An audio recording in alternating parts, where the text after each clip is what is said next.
경제 현안을 보다 쉽게 풀어보는 경제 읽기 시간입니다. 오늘도 다양한 경제 이슈들 김광석 한양대학교 겸임교수와 함께 짚어보겠습니다. 어서 오세요. 네, 안녕하세요. 예, 올해 3분기 한국 경제가 전분기보다 겨우 0.1% 성장한 걸로 나타났습니다. 네. 물론 2분기 마이너스 성장에선 벗어났는데 사실 시장 예상보다는 반등폭이 미미한 상황이라서 네, 왜 이렇게 성장이 더뎠다고 판단하십니까? 일단 전분기가 예. 전분기 대비 0.1% 성장한 겁니다. 그러니까 전분기가 중요해요. 예. 전분기가 마이너스 0.2%입니다. 보시는 것처럼. 그러니까 전분기가 역성장했는데 그것보다 0.1% 성장한 것이니까 이게 좋은 숫자가 아닙니다. 예. 물론 전분기가 마이너스 성장했는데 이번 분기도 연속 마이너스 성장하면 정말 안 좋은 거죠. 네, 그거보단 낫지만. 그거보단 낫지만 그렇지만 지금 마이너스 성장에서는 벗어났다. 이 부분은 좋은 거라고 볼 수 있겠습니다. 네. 그러나 지금 한국은행의 전망치대로라고 한다면 0.5% 정도는 기록했어야 되는데 네. 그것에 못 미친 겁니다. 왜 그랬을까? 특히 이 3분기에는 수출, 외수 부분의 성장 기여도가 뒷받침될 거라고 기대를 했는데 네. 외수 부문의 기여도가 충분하지 못했다라는 것이 가장 뼈아픈 부분이고요. 특히 그 외수 중에서도 전기차라든가 네. 또 그 밖에 반도체라든가 여러 부문에 있어서 기대할 만큼의 실적이 뒷받침되지 못했다라는 것이 관측이 됐습니다. 네, 수출 부분이 그러니까 좋지 않았단 말씀인데 네. 이게 순수출이 그러니까 수출에서 수입을 뺀 거죠. 이게 그렇습니다. 마이너스 0.8%포인트를 기록했거든요. 네. 저는 그동안 수출이 좀 좋았던 걸로 알고 있었는데 왜 이렇게 수출이 뒷걸음질 친 거죠? 네, 맞습니다. 방금 이 3분기 성장률이 0.1%라고 했잖아요. 예. 그럼 0.1%를 레고 블록을 몇 개를 쌓아요. 그럼 순수출이라는 레고 블록이 있고 네. 또 그 밖에 내수라는 레고 블록이 있고 이걸 쭉 쌓아서 결국 0.1이 되는데 예. 이 순수출이라는 레고 블록은 마이너스 레고 블록인 어. 거예요. 마이너스 0.8% 포인트라는. 예. 그러면 이해가 좀 더 쉬우시죠. 예. 그러니까 깊숙이 땅 바닥에 들어가 있는 거예요. 지하에 있는 거예요. 그러니까 내수가 아무리 큰 플러스라고 하더라도 0.1%밖에 안 되는 거예요. 거기서 깎아먹은 거예요. 그렇죠. 깎아먹은 거예요. 그렇게 여러분 보시면 좋겠고요. 수출 모멘텀, 수출이라는 동력이 상실되고 있다라고 먼저 말씀을 드리도록 하겠고요. 한국 GM이 파업을 일으켰죠. 그리고 전기차 캐즘이라고 볼 수 있겠습니다. 세계적으로 전기차 보조금을 축소해 나가고 있고 중국이 전기차 가격을 급격히 조정해 나가면서까지 과잉 생산을 해 나가면서 예. 세계적으로 전기차 시장에 일시적인 캐즘 현상, 일시적으로 시장이 깊은 골짜기에 빠지는 그런 현상, 그런 현상에 또 맞이하면서 전기차 공급이 부족해지는 수출이 제동이 걸리는 전기차뿐만 아니라 배터리 영역도 마찬가지입니다. 그런 것들이 부진한 한국 GDP에 충격을 좀 가져온 것이고요. 이런 것들을 또 무디스는 상당 부분 우려하고 있기 때문에 네. 이 상황에서 좀 걱정되는 것은 한국에 대한 신용평가 등급 조정 이겁니다. 3대 신용평가사가 있는데 예. 그중에서도 무디스가 한국에 대한 신용평가 등급에 대해서 좀 우려하는 것을 내비쳤습니다. 그래서 3분기 GDP 발표가 굉장히 우려스럽다. 지난 분기가 역성장이었는데 그거보다 고작 0.1%로밖에 반등하지 못했네. 그래도 0.5% 정도는 기대했었는데 그것도 못 미치네. 그러면 과연 올해 2.4% 성장이 가능할까? 좀 우려된다. 그렇다고 외수 부문이 뒷받침 안 되면 내수도 어려울 텐데 그러면 과연 한국 경제 어떨까? 이런 부분 우려스럽다라는 표현을 했습니다. 예. 역시 그런 부분에 대한 저 역시 걱정이 되고 우리 국민 여러분도 이 시청자 여러분들도 이 영상을 보시면서 방송을 보시면서 상당 부분 우려의 감정을 표현하고 계시지 않을까 이런 생각이 듭니다. 예. 그런데 반면에 그 우려를 꾸준히 해왔던 이 내수는 성장에 0.9% 기여를 했거든요. 네. 소비자 심리 지수도 반등을 했는데 네. 그러면 내수는 좀 살아나고 있다고 판단해도 될까요? 네, 방금 말씀 나눴던 그겁니다. 그러니까 레고 블록을 예. 단순하게만 더 할게. 단순하게만. 그러면 이제 순수출이 마이너스 0.8이었고 예. 그리고 내수 부문이 0.9니까 더하면 0.1이 0.1이 되네요. 되죠. 네. 그래서 단순하게만 말씀드리겠습니다. 그렇게 생각하시면 그래서 우리 경제가 3분기에 0.1% 전분기 대비 성장한 거구나 예. 이렇게 생각하시면 좋겠습니다. 그 부문별로 지금 그래프가 나오고 있는데요. 유독 건설 투자가 어둡죠. 마이너스 2.8%. 예. 또 유독 수출이 어둡습니다. 마이너스 0.4%.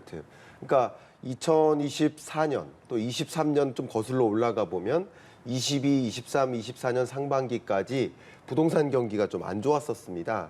그리고 부동산 PF 부실이라는 거대한 숙제가 우리 한국 경제에 등장했습니다. 그러니까 이제 건설 투자가 계속 위축됐었고요. 그게 GDP를 구성하는 일부라고 볼 수 있겠습니다. 또 수출도 오히려 역행했고요. 예. 그런 것들이 우리 한국 경제에 부작용을 줬다 이렇게 표현해 볼 수 있겠고요. 이 와중에 상대적으로 뒷받침해줬던 것이 그나마 민간 소비라고 하는 것이지 민간 소비가 지금 회복됐다. 민간 경제가 괜찮다. 내수 경기가 뭐 회복되고 있다. 이렇게 표현하기보다는 상대적으로 그 민간 소비는 작년에도 안 좋았고 올해도 안 좋고 사실 죄송한 표현이지만 내년에도 계속 안 좋다라고 말씀드리는 것이지 계속 안 좋은 것이죠. 근데 수출의 경우에는 좋다가 안 좋아지는 거예요.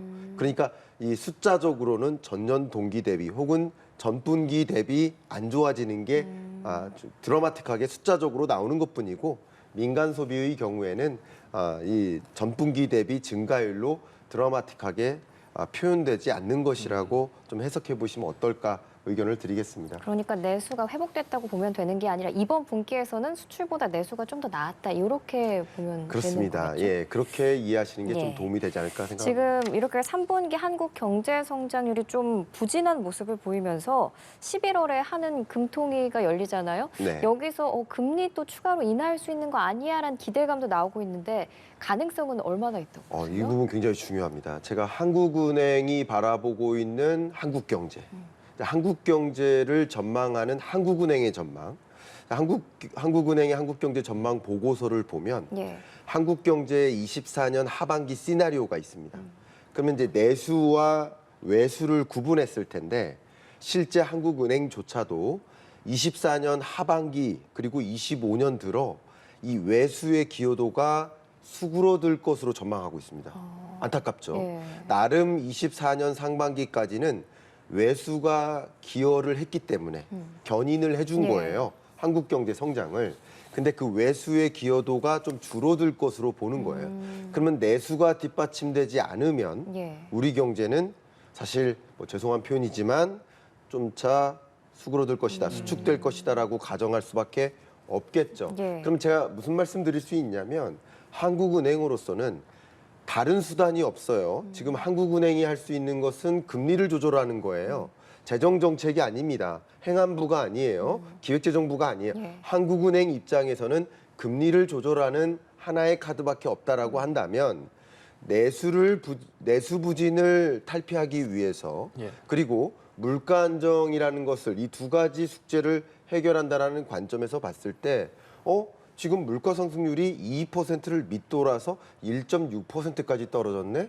그럼 물가 상승률은 왜 이렇게 2% 밑으로 떨어지고 있을까? 그것은 또 역시 내수 부진 때문이에요. 그만큼 내수가 부진하니까 물가 상승률이 또 빠르게 떨어지고 있는 거예요. 이러다가는 어쩌면 디플레이션까지 올 수도 있겠다라는 걱정이 될 수 있겠죠.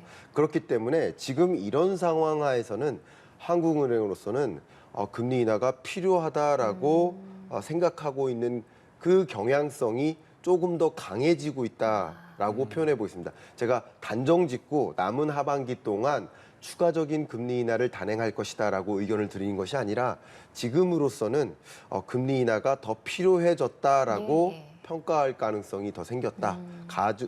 가능성이 조금 더 올라가고 있다라고 의견을 드리겠습니다. 예. 한편 지난 11일에 한국은행이 기준금리를 낮춘 후에 시중은행들이 수신금리를 낮추고 있는데 네. 얼마나 내려갔습니까? 네, 자료를 보여드리면서 말씀을 드리는 게 더 편할 것 같습니다. 예. 일단 가장 대표적인 NH농협은행 거치식 예금금리를 0.25에서 0.4%, 적립식 예금금리를 0.55%, 또 우리은행 같은 경우는 적립식 예금금리를 0.2%, 각각 단위는 퍼센트 포인트입니다. 예. 조정했다는 뜻입니다. 이렇게 예금금리를 조정했다, 인하했다라는 얘기입니다. 이 얘기는 무슨 뜻이냐? 보시는 것처럼 이 금리는 예금 금리예요. 여러분들이 저축할 때 쓰시는 예. 저축 금리를 뜻합니다. 네. 그러니까 대출 금리를 인하한 것이 아니라 저축 금리를 인하했다. 그러니까 여러분들이 저축하실 때 받을 수 있는 그 금리, 이자, 예. 이자죠. 이자가 생각보다 기대할 만한 이자 수익이 낮아지고 있는 국면이다. 이렇게 볼 수 있겠죠.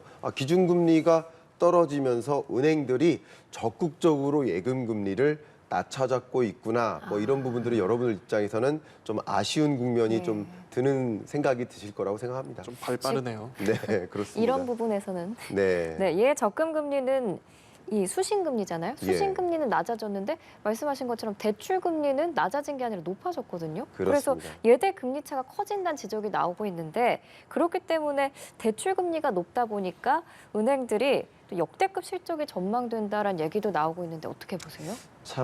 이게 참 어려운 이야기예요. 네. 동전의 양면입니다. 이 부분을 좀 설명드리도록 하겠습니다. 물론 시청자 여러분 입장에서는 예. 참 한숨이 나오실 수도 네. 있습니다. 야, 예금 금리는 낮춰 잡으면서 오히려 대출 금리는 올려 잡고 있네. 기준 금리를 떨어뜨렸으면 대출 금리도 떨어뜨려야지. 왜 네. 대출 금리는 올려 잡으면서 예금 금리만 낮춰 잡냐? 그러면 결과적으로 예대 금리 차이는 격차가 커지죠. 커지니까 은행은 수익성이 계속 높아지는 거 아니냐, 은행 좋은 일만 만드는 거 아니냐 하는 이제 불만이라든가 문제점을 제기할 만한 그런 상황이기도 할 겁니다. 예. 그거는 이제 어쩌면 우리 금융 소비자 입장에서는 좀 그런 마음이 드실 수도 있다고 생각이 됩니다. 그렇지만 어쨌든 또 한 가지 정책 당국 입장에서는 이게 금리를 인하해 나가는 과정에서 가계부채 규모가 뭐 기하급수적으로 늘어날 우려가 네. 있기 때문에 또 금융당국 입장에서 가계부채 규모의 증가 속도를 통제하기 위한 수단으로서 대출 금리를 또 금리 인하 속도와 함께 금리를 인하해 나가는, 그러니까 시중 금리를 대출 금리도 같이 떨어뜨리는 그런 방향으로 움직이지 않도록 가계부채의 증가 속도를 통제하기 위한 움직임도 여기에 담겨 있다라는 생각을 좀 해주시면 좋겠고요.